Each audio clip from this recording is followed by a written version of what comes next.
السلام عليكم ورحمة الله وبركاته. أستغرب من الكثير ليش يجمعون عدة طلبات في دعوة واحدة؟ طبعا البعض يتساءل يقول طيب تبغاني نرفع قضية وقضيتين وثلاث وأربع وخمس؟ يعني الآن عندي موضوع شركة أروح أرفع 5 قضايا، مو من المنطق إني بجمع القضايا كلها وأفرقها على الدوائر القضائية، خلني أجمعها في دعوة واحدة. يعني دعوة شراكة أطلب الشراكة وفسخها وإبطالها ورد رأس المال، وكذلك أطلب الأرباح وأطلب وأطلب وأطلب وأطلب لدى الدائرة القضائية حتى يكون دعوة واحدة ويكون جهدي واحد، وكذلك إذا كان في محامي تكون الأتعاب واحدة. هل هذه الطريقة طريقة صحيحة أو لا؟ هذا من أكبر الأخطاء والإجراءات اللي تجني فيها على نفسك قبل أن تجني على الدائرة القضائية، وقبل أن تضيع حقك، وقبل أن تخالف النظام.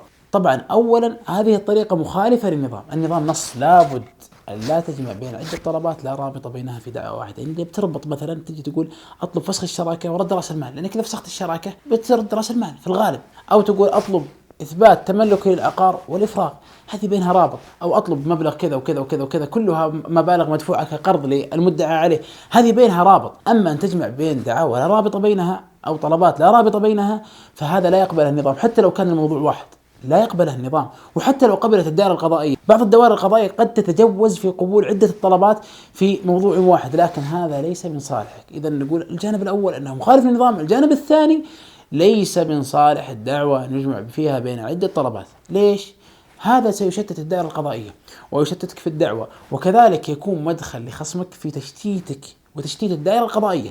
يعني تجد مثلا عندنا موضوع فسخ الشراكة ونتناقش كذلك في إثبات الأرباح في الشراكة، وكذلك نتناقش في إثبات قصور الممثل للشركة. كيف تجمع في دعوة واحدة؟ الآن الدائرة اليوم ستناقش موضوع الأرباح، والمدعى عليه يناقش موضوع الفسخ، وأنت تريد إثبات قصور الممثل، ثم الجلسة اللي بعدها الدائرة تسأل سؤال وأنت تجيب في جهة وهذا يثبت في جهة. إذا تشتتت الدائرة القضائية، وقد يضيع حقك، وقد يحكم ببعض الطلبات ويصرف النظر عن بعضها، وقد ترد بعض الطلبات، وقد تتأخر الدعوة. طيب إيش الحل؟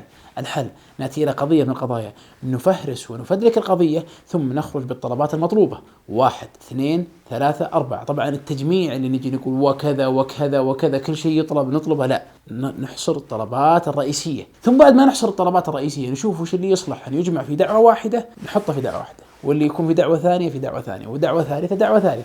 ومن أبرز الأمثلة على ذلك وسأتكلم عنها بإذن الله في حلقة مستقلة دعاوى التركات، يجمع فيها بين ما هب ودب وبين ما يصلح وما لا يصلح في دعوة واحدة، ثم التركة تجلس 5 سنوات 10 سنوات. السبب هو أنتم، ليس السبب أن الدائرة القضائية تأخرت. قد تتأخر نعم، لكن قد يكون السبب في طريقتك لصياغة الدعوة أو جمعك بين عدة طلبات لا رابط بينها. لذلك نصيحة محب، إياك أن تجمع بين عدة طلبات في دعوة واحدة، الأعجل لك ولدعواك من واقع خبرة مباشرة وتجربة عملية أن لا تجمع بينها، وأن تفصل كل دعوة في طلب مستقل.